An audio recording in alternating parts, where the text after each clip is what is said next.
Ketemu lagi bersama aku di Serba-Serbi Bangsa Batak di sini di Tampu, Horas. Hamoraon hagabeon hasangapon. Ingatonani da bangsa Bataki.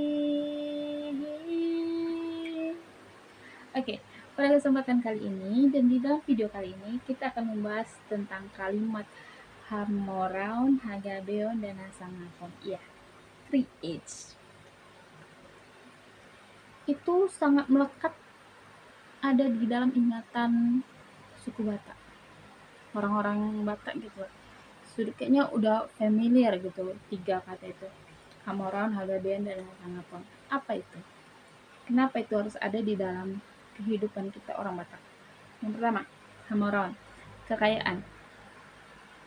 Kekayaan itu sudah berarti berbentuk fulus, cuan, money. Hamoraon atau kekayaan bukan kita yang ada di dalam kultur Batak ini aja menginginkannya. Seperti yang kita tahu, semua orang menginginkan punya kekayaan, punya finansial yang matang. Kayaknya itu bukan cita-cita orang Batak saja. Namun, pada kesempatan kali ini aku akan menjelaskan kenapa orang Batak ingin menjadi hamoraon gitu. Karena orang Batak itu ingin kehidupannya lebih meningkat gitu loh. Ada level yang naik gitu. Apalagi di bidang menyekolahkan anaknya. Orang Batak itu menginginkan kalau keturunannya itu lebih tinggi daripada dia, baik dalam pendidikan, finansial, dan lain sebagainya. Orang Batak bisa menahan diri untuk tidak mengikuti fashion, untuk tidak makan makanan yang sedap, asal anaknya bisa sekolah. Itulah prinsip orang Batak. Naik konsikolodo, nasa tibo-tibona, tiyanggo akakileki. Itu prinsip yang ada di dalam suku Batak. Dan aku lagi merasakannya. Karena di dalam prinsip orang Batak, kalau anak terlihat berpendidikan tinggi, itu sepertinya ada nilai plus gitu. Ada nilai plus yang bisa dibanggakan dalam diri kita sendiri sebagai orang tua gitu. Jadi kenapa orang Batak ingin anaknya sekolah tinggi? Ya karena pendidikan itu adalah hal yang bisa kita tanamkan untuk anak kita, yang bisa kita wariskan untuk anak kita, yang bisa nanti untuk naik ke tingkat selanjutnya. Dan untuk informasi yang sangat penting menurut aku ya, pendidikan itu adalah warisan yang termahal. Dan itulah prinsip orang Batak yang ditanamkan untuk anak-anaknya. Apapun dilakukan untuk sekolah anaknya. Tuh. Apapun diberikan untuk sekolah anaknya. Ya biar aja dia nggak ganti baju, dia nggak beli jam tangan bermerek, atau dia nggak pakai skincare mahal yang ada di minimarket aja dibeli. Ya nggak apa-apa, it's okay. Yang penting anaknya sekolah. Karena orang Batak tahu, cuman pendidikanlah yang bisa menolong dia keluar dari garis kemiskinan dan menuju ke dalam level tinggi, level atas gitu. Yang kedua, Hagabean. Hagabean itu artinya keturunan.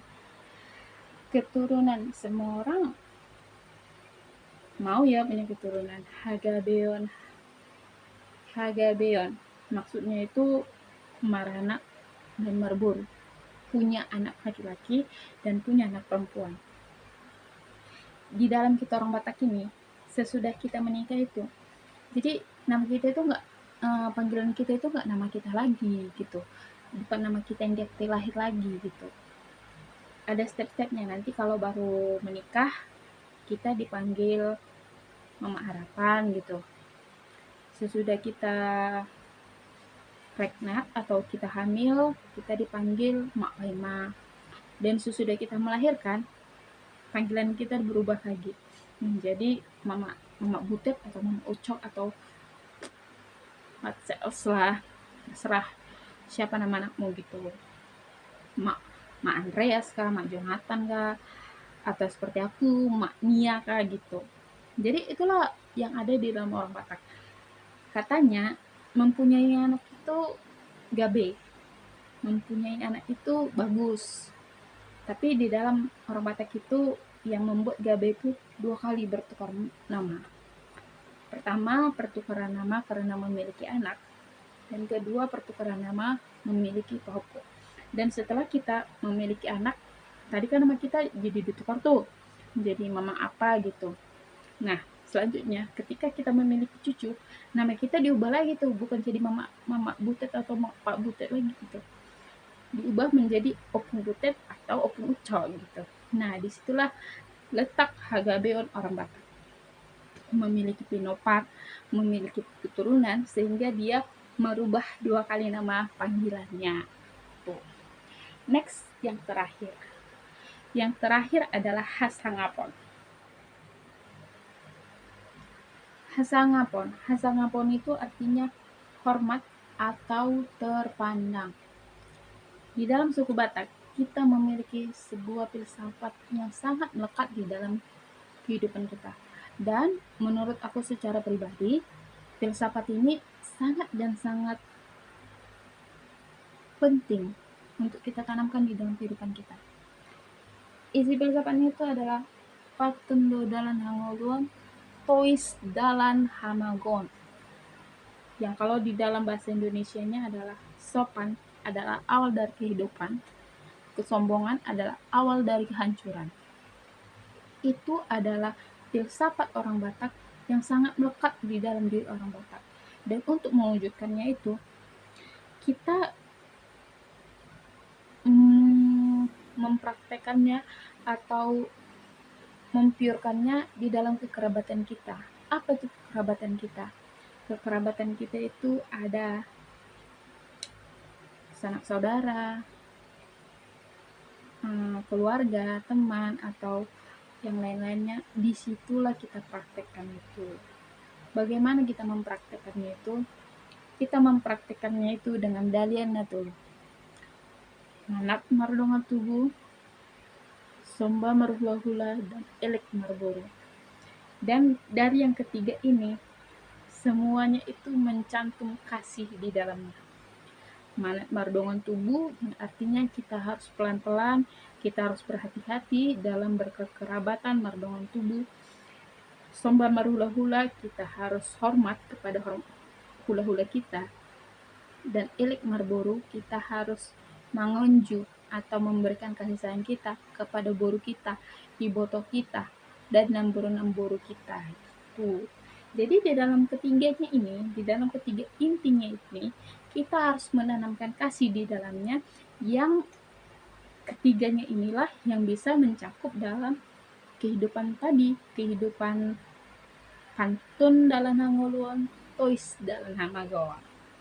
Jadi seperti mandat yang ditanamkan oleh nenek moyang kita, umpasa atau umpama tadi adalah hal yang harus kita melekat di dalam diri kita dan harus kita terapkan di dalam kehidupan kita agar kita bisa mencapai hasangapon atau ha yang ketiga tadi, hasangapon yang ada di dalam orang Batak. Patun dalan hangoluan, tois dalan hamagon. Manat mardonga tubuh, somba marhula-hula, dan elek marboro. Sebuah lampiran yang berisi poda atau nasihat, umpama dan umpas seorang Batak yang diyakini kalau kita menjalankan semua yang ada di dalamnya, niscaya hagabeon ada melekat di dalam diri kita. Mungkin itu aja yang bisa aku sampaikan di dalam videoku kali ini, dan semoga yang mendengarkan tidak bosan untuk menjadi audiens di dalam videoku. Dan di akhir kata, aku mau bilang makasih sudah stay tune di dalam video ini. Bye-bye. Horas.